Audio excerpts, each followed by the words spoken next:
عزیزان گرامی وقار، محرم الحرام کا مہینہ ہمارے اور آپ کے سامنے سے یکے بعد دیگرے گزرتا جا رہا ہے۔ ہر مہینے کو کسی نہ کسی خاص چیز سے مناسبت ہوا کرتی ہے، اور اس مناسبت کو مد نظر رکھتے ہوئے ہم اس مہینے میں ان کی ذکریات اور یادیں مناتے ہیں۔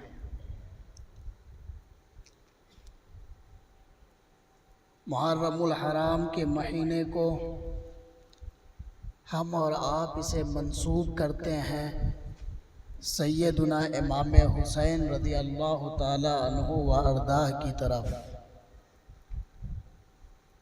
چونکہ اس مہینے کے عاشورہ یعنی 10ویں محرم کو اس روئے زمین نے ایک بڑا حادثہ دیکھا، جس حادثے نے پوری امت مسلمہ کے مابین ایک اضطراب کی کیفیت طاری کر دی،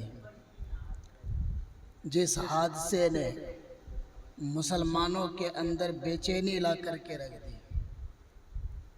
الغرض یہ کہ مسلمان ہر سال محرم کی 10ویں تاریخ کو امام حسین کی یاد مناتا ہے۔ اس حادثے نے مجبور کیا اس بات پر کہ ہم ہر سال امام حسین رضی اللہ تعالی عنہ و ارضاہ کی یادیں منائیں۔ میں پوچھنا چاہتا ہوں، کیا حوادثات امام حسین کے علاوہ اس دنیا میں رونما نہیں ہوئے؟ اس دنیا میں امام حسین کے علاوہ بہت سارے ایسے حوادثات ہیں جو پیش آئے، بڑے دردناک حوادثات پیش آئے، مگر کیوں ان کا ذکر نہیں منایا جاتا؟ امام حسین کا ہی ذکر کیوں باقی رہ گیا؟ امام حسین کا ذکر کیوں خالد رہ گیا؟ امام حسین کا ذکر کیوں کیا جانے لگا؟ ما بقیہ حوادثات کو کیوں بھلا دیا گیا؟ آخر ما بقیہ حوادثات کیا اس طرح دردناک نہ تھے؟ اس سے پہلے جو واقعات یا حوادثات پیش آئے، کیا اس میں بچوں کی جانیں نہ گئی تھی؟ اس سے پہلے جو حوادثات یا قصص وارد ہوئے، کیا ان میں نوجوانوں کی جانیں نہ گئی؟ کیا اس سے پہلے ہونے والے حوادثات میں لوگوں کے مال نہ چھینے گئے؟ خواتین کی عزت و آبرو کو نہ اتارا گیا؟ تمام تر حوادثات کو جب آپ دیکھیں گے تو سبھی میں آپ پائیں گے کہ بے دریغ لوگوں کو قتل کیا گیا، ان کی ماں اور بہنوں کی عزتوں کو پامال کیا گیا، ان کے بچوں کو سرِ راہ قتل کر دیا گیا۔ ایسے حوادثات، ایسے دردناک حوادثات پیش آئے کہ دیکھنے والوں کی روح کانپ جاتی، مگر ان تمام تر حوادثات کو یاد نہیں کیا جاتا۔ اگر یاد کیا جاتا ہے تو امام حسین کے ساتھ ہونے والے حادثے کو یاد کیا جاتا ہے۔ عزیزان ملت اسلامیہ، میں پوچھنا چاہتا ہوں، کیا ان حوادثات میں اور امام حسین کے ساتھ ہونے والے حادثے کے مابین کوئی فرق تھا؟ آپ کہیں گے فرق نہیں تھا۔ آپ ذرا چیچینیا کی سرزمین کا جائزہ لیں، جہاں پہ مسلمان کے بچوں کو روڈ پہ سلا دیا گیا، اور پھر باطل قوم کے دشمنوں نے، باطل لوگوں نے ان بچوں پر گھوڑوں کو دوڑا کر کے ان بچوں کی جان لی تھی۔ کیا روئے زمین میں اس سے زیادہ دردناک موت کسی اور کی ہو سکتی ہے کہ انسان کھڑا ہو اور اس کے سامنے اس کے بچوں کو لٹا دیا گیا ہو، اور اس پہ تیز ترار گھوڑوں کو دوڑا کر کے اس کی روح قبض کر لی جا رہی ہو؟ میں پوچھنا چاہتا ہوں، ایسے ہی ہٹلر کا دور تھا جس نے یہودیوں کو قتل کیا، ایک ایک یہودی کو چن چن کر کے قتل کرتا گیا۔ بہت زیادہ دن نہیں ہوئے، ہٹلر نے 1939 میں یہودیوں کو جمع کیا، اور جمع کرنے کے بعد یکے بعد دیگرے قتل کرنے لگا۔ جب یہودیوں کی تعداد بہت زیادہ ہونے لگی تو گیس کا ٹینک منگایا گیا، اس میں اسے برہنہ داخل کر دیا جاتا، ٹینک کو بند کر دیا جاتا، اور ٹینک کو بند کرنے کے بعد گیس کے ذریعے سے انہیں موت کے گھاٹ اتار دیا جاتا۔ کیا اس سے زیادہ خطرناک، کیا اس سے زیادہ دردناک کربلا کا منظر تھا جو منظر دنیا نے ہٹلر کے سامنے دیکھی تھی؟ کیا اس سے زیادہ دردناک کربلا کا منظر تھا جو منظر انسان نے چیچنیا کی سرزمین پر دیکھی تھی؟ اس طریقے کے بے شمار واقعات ہیں، اس قسم کے بے شمار حادثات ہیں۔ میں اتنا دور نہ جا کر کے میں قریب میں آپ کو لے جانا چاہوں۔ آج فلسطین کے مسلمان بچے، آج فلسطین کی مسلم خواتین، آج فلسطین کے مسلمان بوڑھے مرد، ان تمام تر لوگوں کو گولیوں سے داغ دیا جا رہا ہے۔ ان کے بچوں کو اپنے پیروں تلے روندا جا رہا ہے۔ کیا روئے زمین میں اس سے زیادہ دردناک موت ہو سکتی ہے؟ آج فلسطین کے بچے جو بچ گئے ہیں وہ بھوک کے مارے اللہ رب العزت کے محبوب ہو جا رہے ہیں۔ کیا اس سے زیادہ دردناک موت دنیا نے دیکھا ہے؟ کیا دنیا نے اس سے زیادہ دردناک المیہ کبھی دیکھا ہے؟ آپ کہیں گے نہیں، یہ انسانی تاریخ کی سب سے گھٹیا ترین تاریخ ہے، جس میں بچوں کو مارا جائے، جس میں خواتین کی عزت کو لوٹی جائے، جس میں بوڑھوں پر حملہ کیے جائیں، جس میں محلات گرا دیے جائیں، جس میں درختیں کاٹ دیے جائیں۔ یہ انسانی تاریخ میں سب سے گمراہ اور تاریخی تاریخ ہے۔ ایسے وقت میں بھی ہم اور آپ اسے یاد نہیں کرتے۔ فلسطین کے قضیے کو ہم نے بھلا دیا، چیچنیا کے قضیے کو ہم نے بھلا دیا۔ ایسے ہی جس نے بھی حوادثات اس دنیا میں رونما ہوئے، تمام تر حوادثات کو ہم نے بھلا دیا۔ اگر کوئی چیز، کوئی حادثہ اگر ہمارے ضمیر میں، ہمارے بچوں کے رگوں میں، ہمارے جوانوں کے رگوں میں باقی ہے، ہمارے اندر باقی ہے، جس کا جذبہ دکھتا ہے ہمیں، تو صرف اور صرف ذکر امام حسین دکھتا ہے۔ وجہ کیا ہے کہ امام حسین کو ہم نے یاد رکھا ہے، باقی تمام تر حوادثات کو ہم نے کھو دیا ہے، باقی تمام تر ذکریات کو ہم نے اپنے پسے پشت ڈال دیا ہے۔ تو آواز دینے والے یہ آواز دیں گے کہ امام حسین نے جو اپنی نفس گوائی تھی، امام حسین کے ساتھ جو حادثہ ہوا تھا، وہاں پر حادثہ ایسا تھا کہ اس ذات نے اپنے آپ کو اللہ کے حضور حوالے کر دیا تھا۔ اے میرے پروردگار، میری نفس، میرا یہ جان، میرے یہ بچے، میرے یہ خواتین تیرے حضور حاضر ہیں، تیرے دین کے بقا کے لیے ہم میدان کربلا میں آئے تھے۔ آج اگر ہم واپس نہ جائیں تو تیرا دین باقی رہے گا۔ یہی وجہ ہے کہ جب انسان اپنے آپ کو رب سے جوڑ لیتا ہے، جب انسان اپنے آپ کو اللہ کا بندہ بنا لیتا ہے، اس کا ذکر خالد ہو جاتا ہے، اس کا ذکر ابدی ہو جاتا ہے۔ اللہ تعالیٰ اس کے ذکر کو لوگوں کے سینوں میں جاگزی کر دیتا ہے۔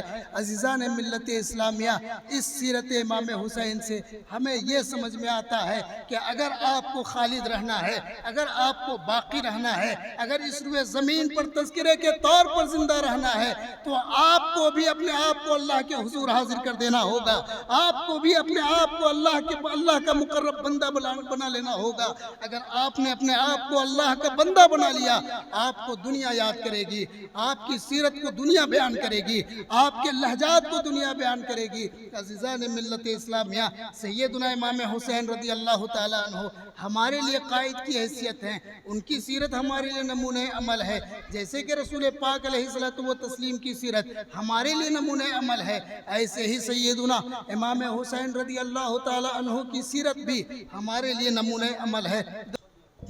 عزیزان ملت اسلامیہ، ہم نے اپنے خطبے کے اندر ایک آیت تلاوت کی، ان الذین قالوا ربنا اللہ ثم استقاموا، بے شک وہ لوگ جنہوں نے کہا کہ ہمارا رب خدا ہے، اللہ ہے، ثم استقاموا، پھر اسی پر ڈٹے رہے، پھر اسی پر اپنی پوری زندگی بسر کیے، تو اللہ تعالیٰ فرماتا ہے تتنزل علیہم ملائک رحمہ، ان پر اللہ کے فرشتے، رحمت کے فرشتے نازل ہوتے ہیں اور کہتے ہیں اللہ تخافوا ولا تحزنوا، آپ ڈرو نہیں، آپ کبیدہ خاطر نہ ہو، وبشروا بالجنۃ التی اور آپ اس جنت کے بارے میں خوش ہو جاؤ جس جنت کا وعدہ اللہ رب العزت نے تم سے اس دنیا میں کیا تھا۔ عزیزان ملت اسلامیہ، یہ ایمان کی طاقت ہے کہ انسان کو خالد بنا دیا کرتی ہے، یہ ایمان کی طاقت ہے کہ انسان کو زندہ و جاوید کر دیا کرتی ہے، یہ ایمان کی طاقت ہے کہ انسان کے زبان پر آپ کے ناموں کو جاری و ساری کر دیا کرتی ہے۔ آپ ذرا اندازہ لگائیں، امام حسین رضی اللہ تعالیٰ عنہ کا نعرہ ہم بھرپور لگاتے ہیں، مگر ان کا استقامت فی الدین، ان کا دین پر قائم ہونا، وہ دین پر کس قدر سختی کے ساتھ قائم تھے، ذرا اس کا بھی ملاحظہ فرمائے۔ آپ کو اندازہ ہوگا یزید کے دور خلافت میں یزید جب تولیت پا گیا، بادشاہ بن گیا، یا امام حسین رضی اللہ تعالیٰ عنہ سے اس نے مطالبہ کیا تھا کہ آپ بیعت کر لیں، مطالبہ کیا کہ آپ بیعت کر لیں، اگر آپ بیعت نہ کریں گے تو آپ کے ساتھ حدود کو تجاوز کر جاؤں گا میں۔ اس قسم کی دھمکیاں تھیں۔ آپ ایسے وقت میں مکہ المکرمہ کی سرزمین پر موجود تھے۔ سیدنا عبداللہ ابن عباس رضی اللہ تعالیٰ عنہ سے آپ نے مشورہ فرمایا کہ مجھے اہل کوفہ بلاتے ہیں، میں کوفہ کو چلا جاتا ہوں، میں اس جگہ پر باقی نہیں رہنا چاہتا۔ سیدنا عباس رضی اللہ تعالیٰ عنہ نے کہا تھا کہ اے حسین، آپ کوفہ کی سرزمین پہ نہ جاؤ، وہاں کے لوگ فتنہ گر ہیں، وہاں کے لوگ فتنہ بپا کرتے ہیں، وہاں کے لوگ جیسے آپ کے آبا و اجداد کو نہیں چھوڑے ہیں ایسے ہی وہ آپ کو نہیں بخشیں گے۔ لیکن امام حسین نے کہا تھا کہ اگر میں اس سرزمین پر رہوں جس سرزمین کو اللہ رب العزت نے حرم قرار دیا ہے، اگر میں اس سرزمین پہ باقی رہا جس سرزمین کو اللہ رب العزت نے بابرکت قرار دیا ہے، تو آپ یقین جانیں یزیدی لشکر آئے گی اور وہ مجھ سے مقابلہ کرے گی ایک ایسی سرزمین پر جس سرزمین کو اللہ رب العزت نے حرم قرار دیا ہے۔ اور اے عبداللہ سنو، میں کبھی بھی اللہ کی حرام کردہ چیز کو حلال کرنے والا نہیں ہوں۔ مجھے اس بات کو پسند کرتا ہوں کہ میں اللہ کی راہ میں اپنی گردن تو دے دوں، مگر اللہ کی حرام کردہ چیزوں کو ہاتھ نہ لگاؤں۔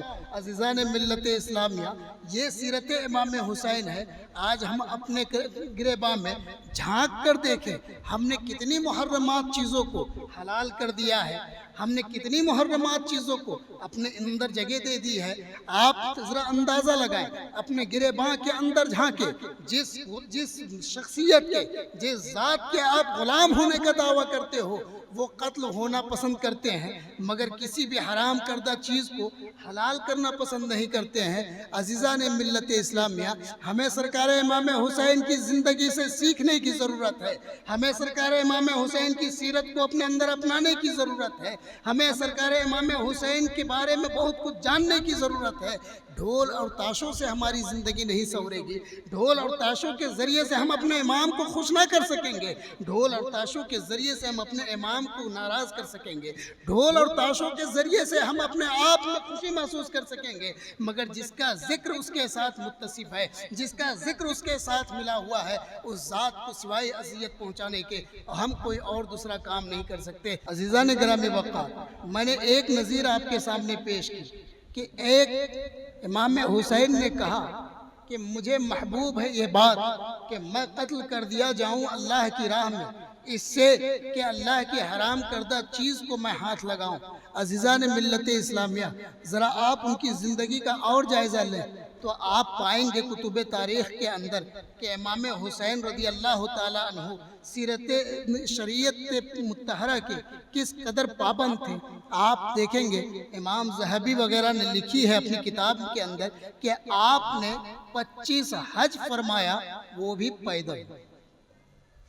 مدینے سے تقریباً مکہ المکرمہ کی مسافت 500 کے آس پاس ہے، 500 کلومیٹر کے آس پاس ہے۔ جو حجاج کرام منتقل ہوتے ہیں مکہ ٹو مدینہ یا مدینہ سے مکہ، وہ تقریباً 7 گھنٹوں کا سفر کرتے ہیں بس میں۔ اتنے لمبی مسافت کو طے کیا امام حسین نے ایک بار نہیں 25 دفعہ اور 25 دفعہ اللہ وحدہ لا شریک کی رضا کی خاطر انہوں نے پیدل حج فرمایا۔ ہم ایک وقت کی نماز نہیں پڑھتے، ہم داعی ہیں اس بات کے کہ ہم غلامان حسین ہیں۔ کیسے آپ کا دعویٰ صحیح ہو سکتا ہے؟ ہم دعویٰ کرتے ہیں اس بات کی کہ ہم امام حسین کے ماننے والے ہیں، آپ کا دعویٰ باطل ہے۔ آپ نے امام حسین کے کسی بھی کردار کو نہیں اپنایا، آپ نے یزیدیت کو اپنا لیا ہے۔ آپ نے امام حسین کے کسی بھی شعبے کو اپنے اندر جگہ نہیں دی ہے، آپ نے یزیدیت کو جگہ دی ہے۔ آپ امام حسین کے ذکر سے ثواب کے مستحق نہیں ہو رہے ہو، آپ امام حسین کے غلط ذکریات کے ذریعے سے اپنے اندر آپ گناہ کے مستحق ہو جا رہے ہو۔ صحیح امام حسین کا تذکرہ آپ کے اندر ہونا چاہیے، صحیح امام حسین کی سیرت آپ کے اندر ہونی چاہیے، نہ کہ وہ جو یزیدیوں نے امام حسین کی سیرت میں آمیزش کر دی، نہ کہ وہ جو یزیدیوں نے امام حسین کی سیرت میں گھوس پیٹ مچا دی ہے۔ عزیزان ملت اسلامیہ، وہ امام حسین کی سیرت ہمیں اور آپ کو اپنانی چاہیے۔ امام حسین نے پوری زندگی سنت مطہرہ، شریعت مطہرہ پر گزاری تھی۔ یہی وجہ ہے کہ اللہ رب العزت نے ان کے نام کو باقی رکھا، ان کے ذکر کو آپ کی زبان پہ باقی رکھا، ان کے ذکر کو آپ کے سینوں میں محفوظ رکھا۔ آپ اگر صحیح طور سے اگر آپ نے بھی اپنی زندگی صحیح طور پر شریعت مطہرہ پر گزاری تو یقین جانیں، یقین مانیں، آپ بھی زندہ جاوید ہو سکتے ہیں، چونکہ اللہ تعالیٰ نے فرمایا ان الذین قالوا ربنا اللہ، بے شک وہ لوگ جو لوگ کہتے ہیں کہ ہمارا رب اللہ ہے، ثم استقاموا، پھر اسی پر قائم رہتے ہیں، تو اللہ تعالیٰ ان پر اپنے رحمت کے فرشتے بھیجتا ہے۔ جن پر اللہ رب العزت اپنے رحمت کے فرشتے بھیجے گا وہ یقیناً خالد رہے گا، وہ یقیناً زندہ جاوید رہے گا، وہ یقیناً ہمیشہ رہنے والی زندگی جیے گا۔ عزیزان ملت اسلامیہ، یہ ہمیں امام حسین کی صحیح سیرت اپنانے کی ضرورت ہے۔ امام حسین رضی اللہ تعالیٰ عنہ نے کبھی سود کو ہاتھ نہ لگایا، امام حسین رضی اللہ تعالیٰ عنہ نے کبھی مقروض، کبھی قرض خواہوں کا قرض ادا کرنے میں تاخیر نہیں فرمائی۔ ہمیں سرکار امام حسین کی صحیح سیرت ادا کرنی چاہیے، ان کی سیرت کو اپنے اندر معززن کرنی چاہیے، تبھی ہم زندہ جاوید بن سکیں گے۔ درود پاک پڑھے، اللہم صلی علی سیدنا مولانا محمد بارک وسلم، صلو علیہ الصلاۃ والسلام علیک یا رسول اللہ یا حبیب اللہ۔ امام حسین کے حوالے سے اللہ کے رسول صلی اللہ علیہ وسلم نے فرمایا تھا، آپ اللہ کے رسول صلی اللہ علیہ وسلم کو اس قدر محبوب تھے کہ ایک مرتبہ آپ نے اپنے حجرے سے رونے کی آواز سنی تو آپ فاطمہ کے پاس، فاطمہ رضی اللہ تعالی عنہا کے پاس جاتے ہیں اور فرماتے ہیں، اے فاطمہ، کیا تجھے اس بات کی خبر نہیں کہ مجھے حسین کا رونا تکلیف دیتا ہے؟ تم حسین کو کیوں رلاتی ہو؟ حسین کا رونا مجھے تکلیف دیتا ہے۔ آپ یقین جانیں کہ جس کا رونا رسول اللہ کی ذات کو اذیت دیتا ہو، اس سے رسول اللہ کتنی محبت فرماتے ہوں گے۔